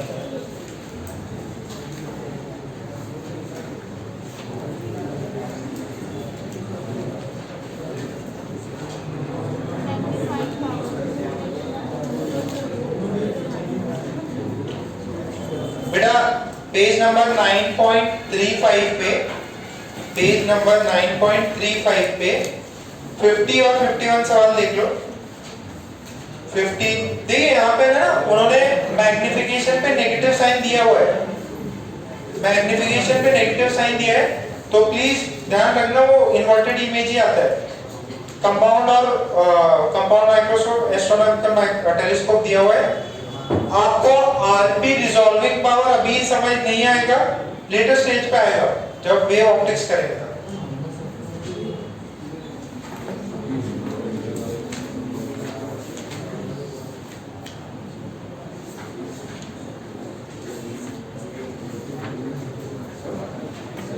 हाँ बेटा सीपी पे डाउट्स, हाँ ये डाउट्स भी करने ना।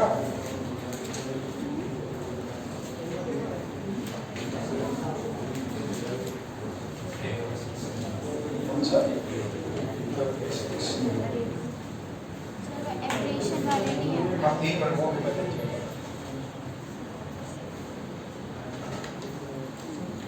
सॉल्व कर लेते हैं।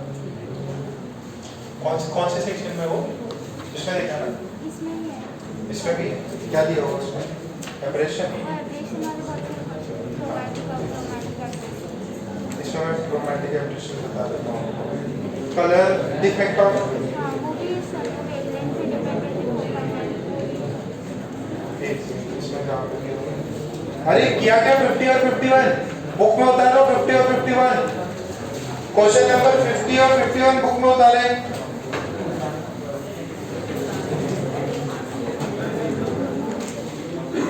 पेज नंबर कितना था? 9.35।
नहीं, अगर लेंस अगर आधा कर्वेचर का मान है तो आप बोल सकते हो हाफ फंक्शन, ठीक है।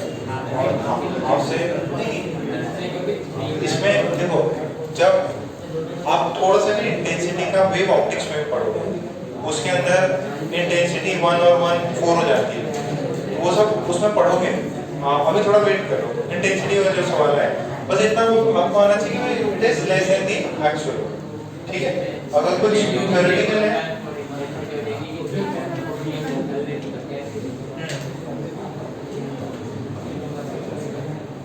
डायमीटर भी दिया हुआ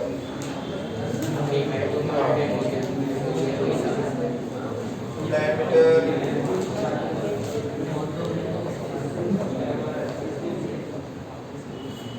ऊपर में तो सेम है।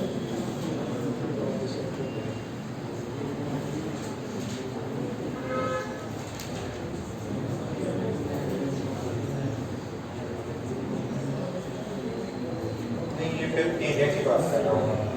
जैसे एक ऐसा लेंस है, उसे पेज का डायमीटर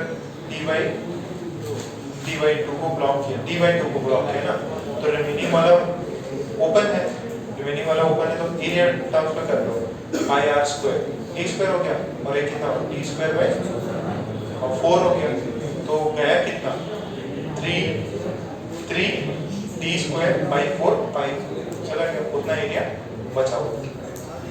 तो एक सेकेंड आप थोड़ा ये 2-3 मैं अंडरलाइन करा देता हूँ, या है ना अपना चैप्टर कंप्लीट हुआ है तो चैप्टर कंप्लीट होने के बाद में कम से कम 4-5 पेज छोड़ दीजिए, ठीक है। 4-5 पेज इसमें कभी भी आपको कोई एक्स्ट्रा पॉइंट्स मिले, कुछ क्वेश्चंस मिले, ठीक है, वो लगे इंपॉर्टेंट है तो उसको छाप सकते हो। तो इसके अंदर पेज नंबर 9.31 निकालो, पेज नंबर 9.3 निकालो, बुकलेट का पेज नंबर 9.31 निकालो। अच्छा, इसमें देखिए मायोपिया दिया है, short sightedness, defects of I, myopia और शॉर्ट साइटेडनेस और नियर साइटेडनेस, ये आपको अपने बुक में उतारना है, ठीक है। अपने सिलेबस में नहीं है ऐसा कुछ, आई के डिफेक्ट्स ऑफ बहुत ज्यादा नहीं है, आप बस पढ़ लेना। कभी कोई आपको बोल दे व्हाट इज शॉर्ट साइटेडनेस, आपने पहले से भी 9th में पढ़ रखा होगा, इसको आपको कॉपी करना है। फिर नेक्स्ट देखिए लॉन्ग साइटेडनेस, बगल में ही लॉन्ग साइटेडनेस और हाइपरमेट्रोपिया, तो वो दिया हुआ है, उसको भी आप लिख लेंगे। Near objects are not clearly seen, कौन सा, अच्छा करेक्ट करने के लिए कौन सा कॉन्वेक्स लेंस यूज करना पड़ेगा, इस वाले में कॉनकेव लेंस, तो इनके करेक्शन किस लेंस से किए जाते हैं ये भी आप शॉर्ट नोट्स में उतारेंगे। नियर पॉइंट तो अपन ने बता दिया था। अच्छा, फिर नेक्स्ट पेज खोलो, उसमें नेक्स्ट क्या है, प्रेस, बायोपिया, फिर एक दूसरा क्या है, एस्टिग्मेटिज्म, ठीक है। ये चारों डिफेक्ट्स आप अपने बुक में लिख लो, ठीक है। और फिर एक है नीचे ऑप्टिकल इंस्ट्रूमेंट्स में, मैंने आपको सिंपल माइक्रोस्कोप ये सब बता दिया था, मैंने आपको आइस के बारे में दिया था, यहाँ आइस के बारे में कुछ दिया नहीं है। अच्छा, अब उसके अंदर एक है लेटरल क्रोमेटिक एब्रेशन और अक्रोमेटिज्म। एक चीज याद है आपको, ये हमने जब प्रिज्म, एक में देख लो यार, आखिरी का पार्ट है, जब ये प्रिज्म डिस्कस किया था तो मैं बताया कि यार व्हाइट लाइट को अगर अपन डालें तो वही याद है Cauchy's formula,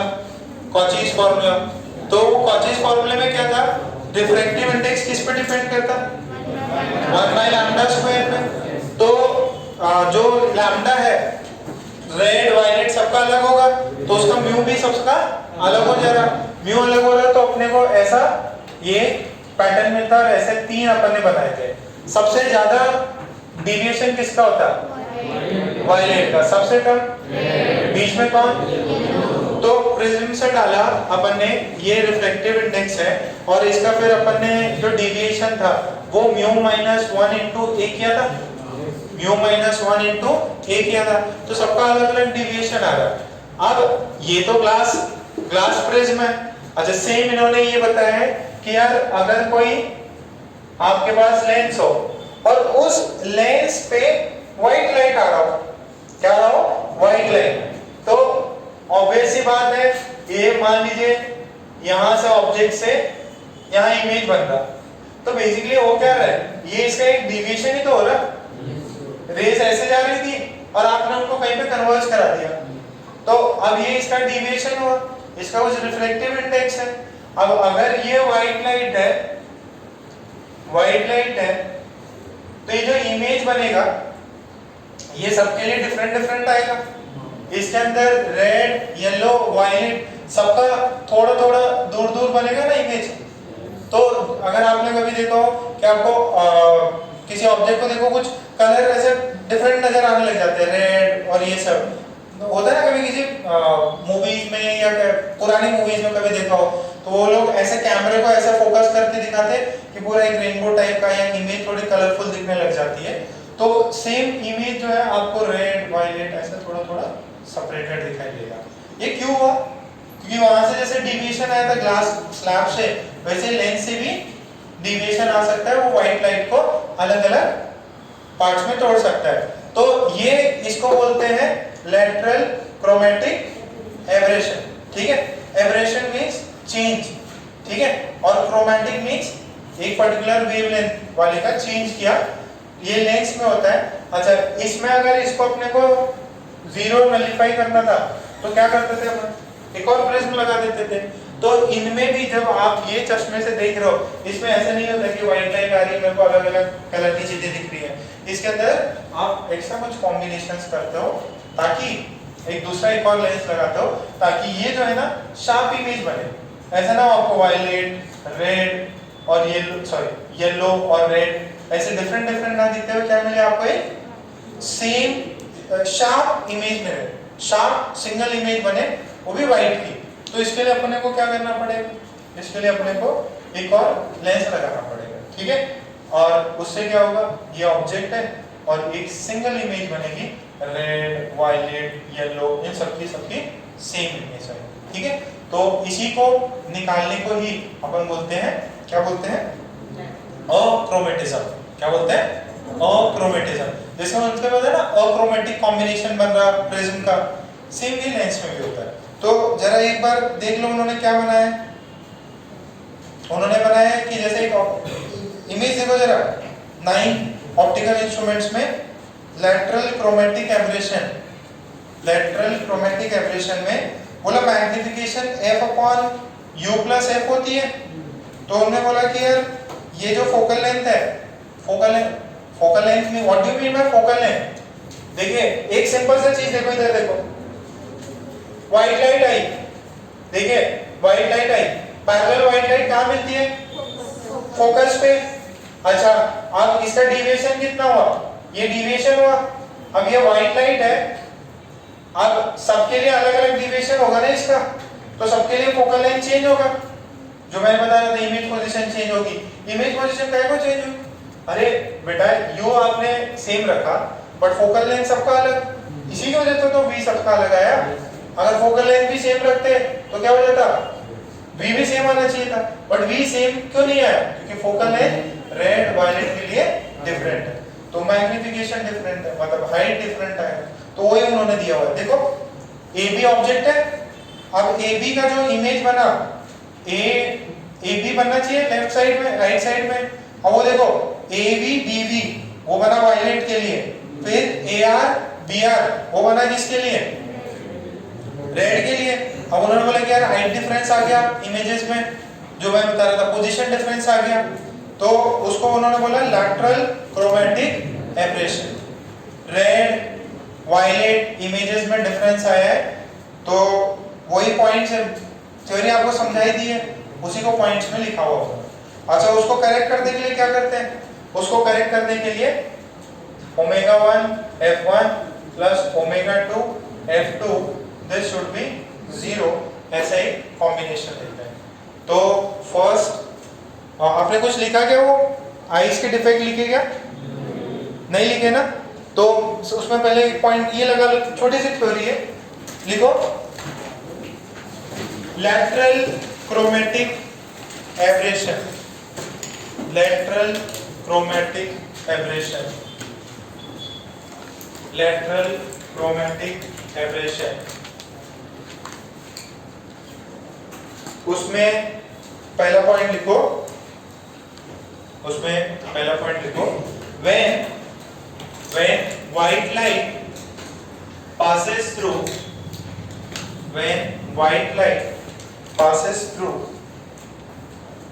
a prism, then it gets dispersed into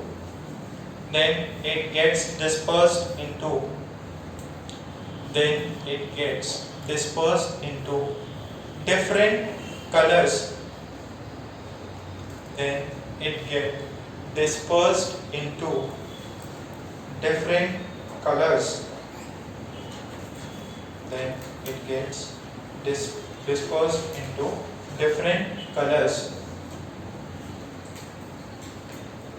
as per Cauchy's formula for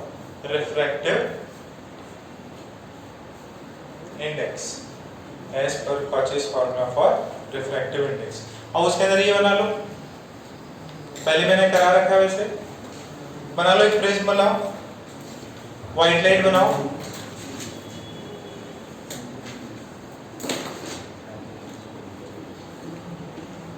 बनाओ, white yellow red, white yellow red,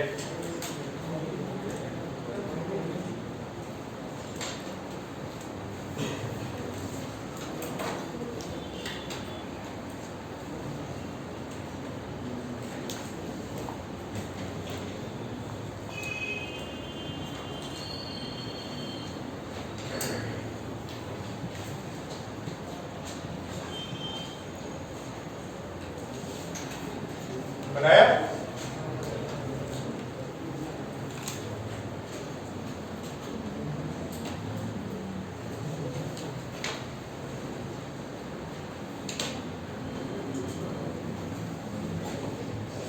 फिर लिखो this dispersion can be stopped,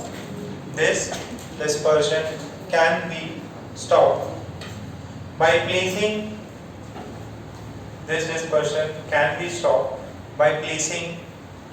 another prism,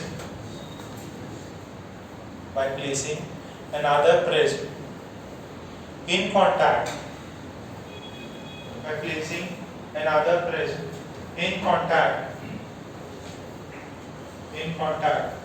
with the first prism,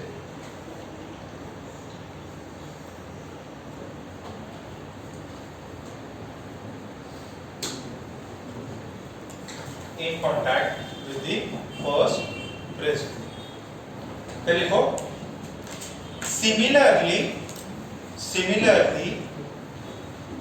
when white light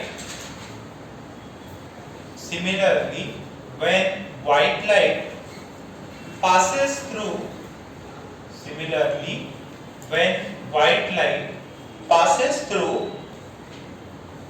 a lens,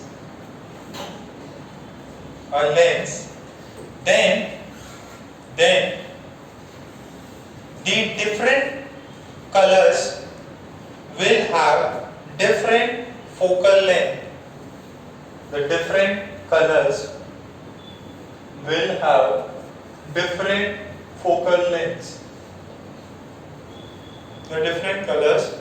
have different focal lengths.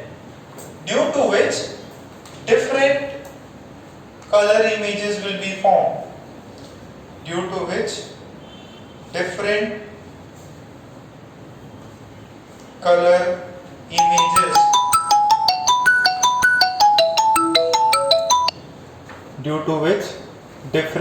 color images will be formed.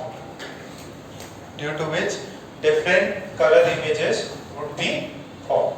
देखो ये देखो white light आया infinity से तो कहां पे जाना चाहिए फोकस पे, बट क्योंकि डिविएशन क्या होगा सबका अलग अलग होगा तो अलग अलग फोकल लेंथ है, अलग अलग फोकल लेंथ है तो इमेज अलग अलग बनेगा। या इसको ऐसे भी समझ सकते हो 1/f क्या होता है mu glass minus mu surrounding upon mu surrounding into 1/r1 minus 1/r2। आपने अभी पढ़ रखा है, क्या पढ़ रखा है कि देखिए ग्लास जो है म्यू ग्लास अलग अलग वेवलेंथ के लिए अलग अलग होता है, तो ये अलग अलग है तो फोकल लेंथ भी सबके लिए क्या होगा अलग अलग। तो ये जो फिनोमेना है जिससे अलग अलग इमेजेस फॉर्म होती हैं अलग अलग कलर की, उसी को बोलते हैं लैटरल क्रोमैटिक एब्रेशन। ये बना लो फटाफट, थ्योरेटिकल चीज है तो जैसे ज्यादा बुद्धि नहीं लगानी इसमें।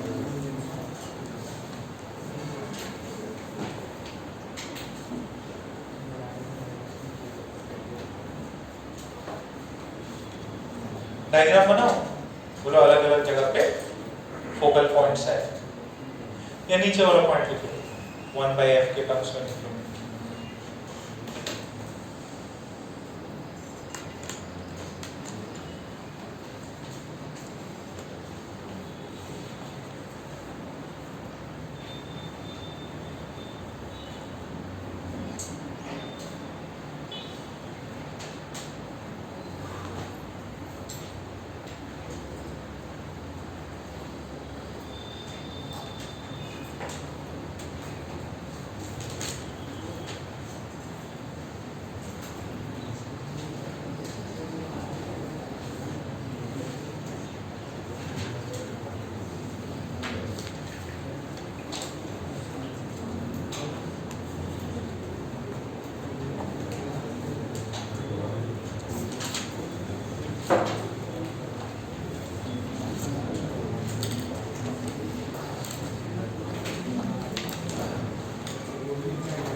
क्या क्या बेटा ये वाला 1/f, हाँ ये भी लिख लो, यहां से भी ये लिख सकते हैं ना mu g glass is different for different wavelengths. ये चीज अलग अलग वेवलेंथ्स के लिए अलग अलग होगी, ठीक है। उसमें चाहो तो एक और पॉइंट लिख लीजिए,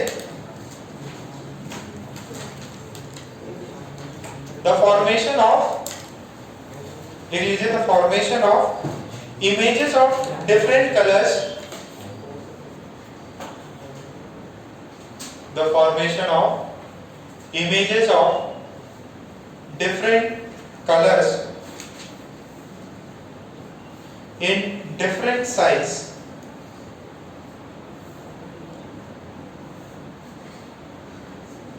the formation of images of different colors in different size is called as lateral chromatic aberration। lateral chromatic aberration ऊपर जो हेडिंग दी है lateral chromatic aberration।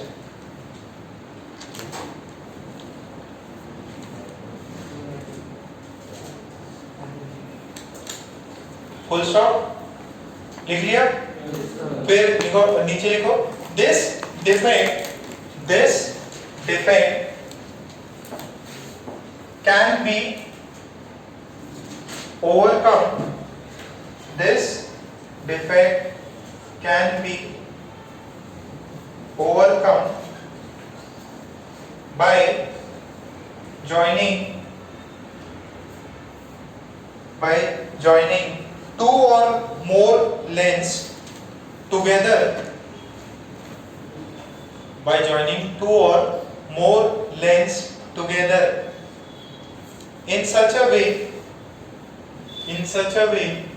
that they form in such a way that they form a single bright image. They form a single bright image. This combination is known as This combination is known as achromatism. This combination is known as achromatism.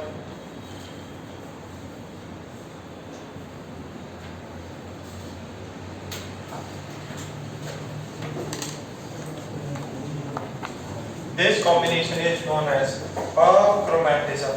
देखिए आपने एक lens 1 है, lens 2 है, दोनों को एक साथ join कर दिया। अब इनमें कंडीशन क्या होनी चाहिए achromatism के लिए?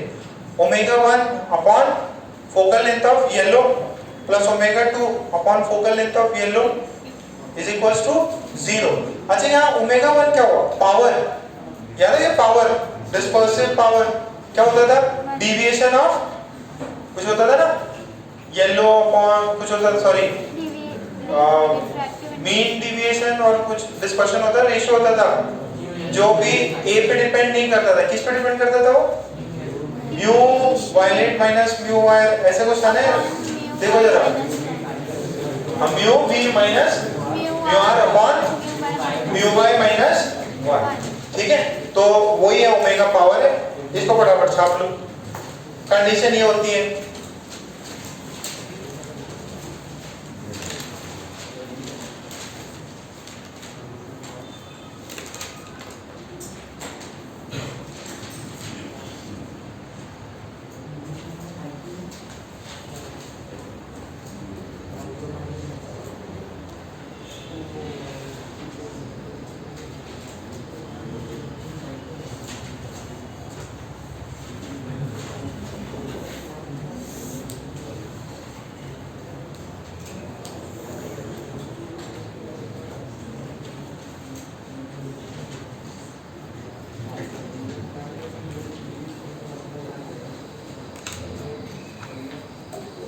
हाँ, स्पीड कम करनी है, ठीक,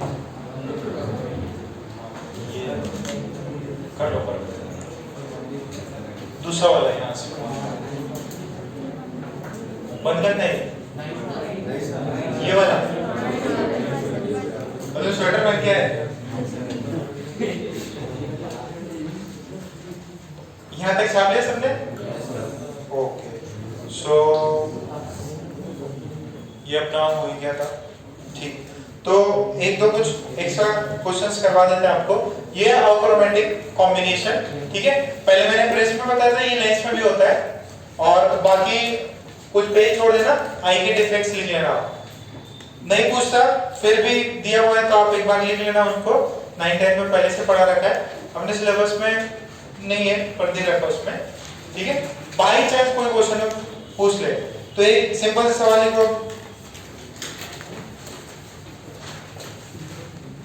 हाँ सिंपल सवाल,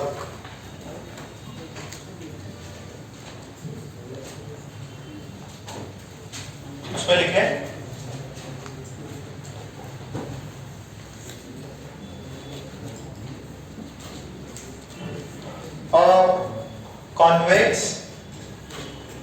convex lens, a convex lens of focal length, a convex lens of focal length f, of focal length f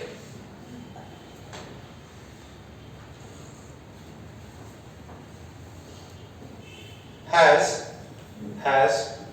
a candle placed in front of it, that is twice the distance of focal length, that is twice the distance of focal length, that is twice the distance of focal length. Then find the magnification,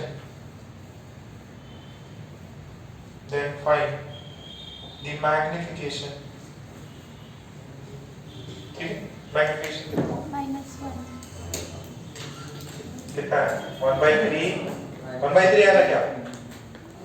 दो तीन option थे 1/3 -1 -1/3 solve करो easy सा है। कौन सा lens है? Convex. You दिया है एफ दिया है जल्दी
-1 ही आ रहा -1 ही आंसर उसका। ठीक है तो ये भी एग्जाम में क्वेश्चन आया हुआ सिंपल सा है। नेक्स्ट एक और क्वेश्चन लो एग्जाम का। ठीक है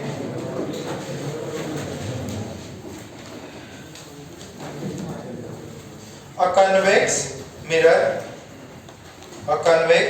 mirror has a focal length of 20 centimeter. A convex mirror has a focal length of 20 centimeter. Full stop. A convergent beam a convergent beam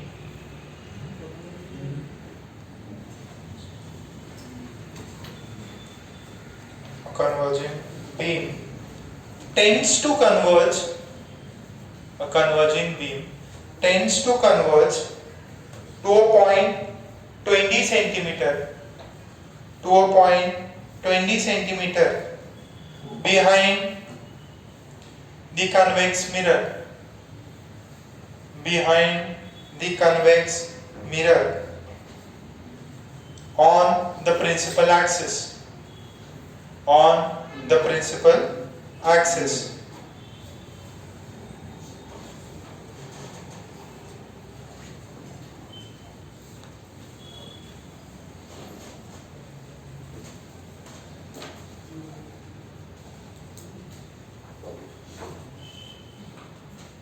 क्या हो रहा है? ठीक है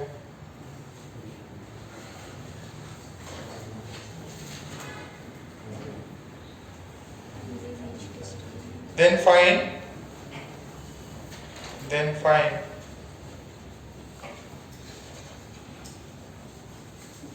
क्या पूछ रहे इसमें क्वेश्चन ही गड़बड़ दिया हुआ है।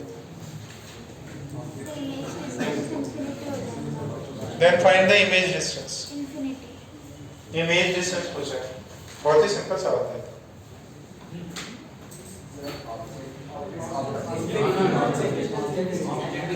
ऑब्जेक्ट डिस्टेंस नहीं देखो converging beam tending to converge देखो कन्वर्जिंग बीम है वो टेंड कर रही है कहां पे कन्वर्ज होने का।